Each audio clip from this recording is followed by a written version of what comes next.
teman yang nanya, Val, emang iya ya generasi sekarang itu lebih lemah dibandingkan generasi sebelumnya? Kayaknya mereka lebih mudah rentan deh.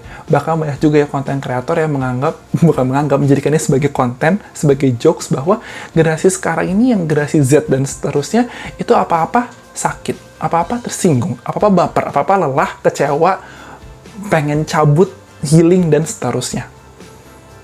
Dan fenomena ini nggak cuma terjadi di sini gitu, tapi di berbagai penjuru dunia, di mana di Western US dan juga bahkan sampai di Cina, kalau kita lihat di CNN, itu anak muda itu ya, generasi Z ini kayaknya, atau ya mungkin milenial kali ya, itu mereka throw a party after resign from their office.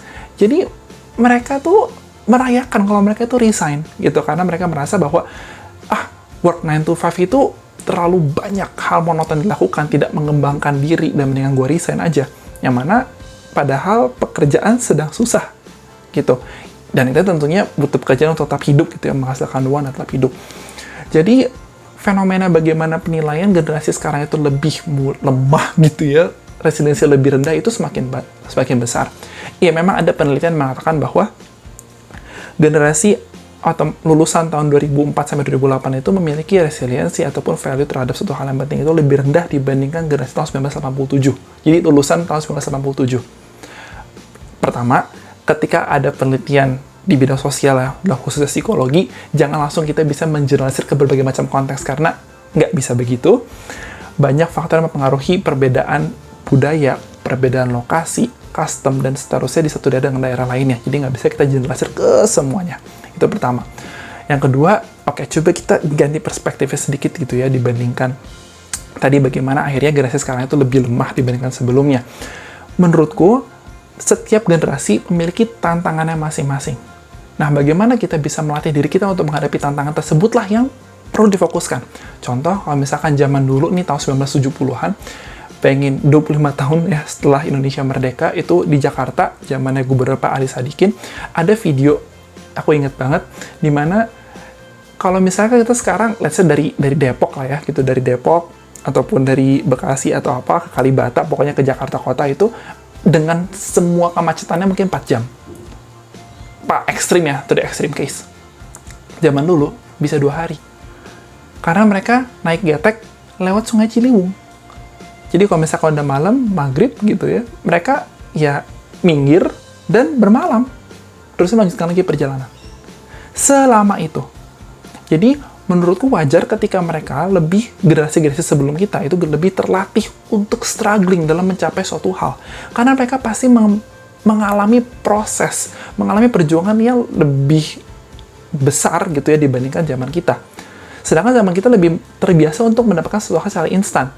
Internet, mau makan nih, lapar, buka aplikasi, pesan, teret, datang, makan. Jadi, semua lebih mudah. Gitu. Dan itu tentunya dapat mempengaruhi bagaimana kebiasaan kita untuk ya struggle dalam mencapai sesuatu gitu ya. Di sisi lain, internet ini itu memberikan tantangan yang unik juga untuk generasi kita. Kita jadi lebih mudah mengakses informasi. It's free, just need internet package, that's all. Karena itu, kita perlu melatih diri kita untuk bisa memfokuskan diri kita. Tidak mudah terdistraksi dengan berbagai macam hal, dengan berbagai macam temptation, distraction yang ada di sekitar kita. Social media, coba teman-teman hitung. Kan ada ya, udah hits tuh. TikTok, kita bisa ngeliat berapa sih waktu yang kita habiskan untuk melihat TikTok. Padahal satu TikTok video tuh mungkin 1-3 menit ya sekarang ya, gitu. Ternyata banyak banget. Karena kita mudah terdistraksi.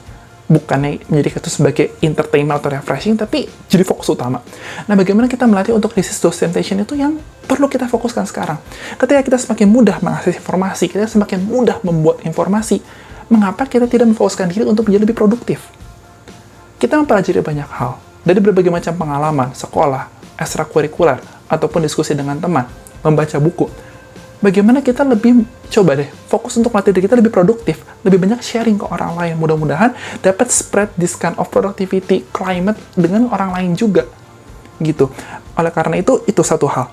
Lalu yang kedua, dari segi mental health. Bagaimana kalau kita tuh nggak fokus ke self-diagnosis gitu ya, kayaknya gue bipolar deh, kayaknya gue major depression dan seterusnya. Tapi coba kita fokus melatih membaca buku.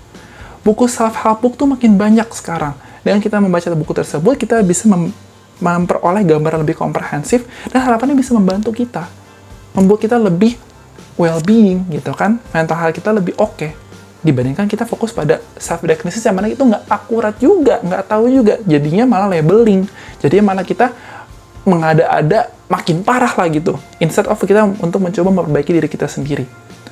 Nah, menurutku, opportunity itu ada, cuma bagaimana kita shifting those focus daripada kita memikirkan kayak makin lemah sekarang, tapi bagaimana kalau kita makin lebih produktif karena banyak wadah yang tersedia, dan juga bagaimana kita lebih aware, lebih bisa meningkatkan mental health kita, karena banyak banget pembelajaran yang bisa kita peroleh, bisa kita dapatkan sekarang.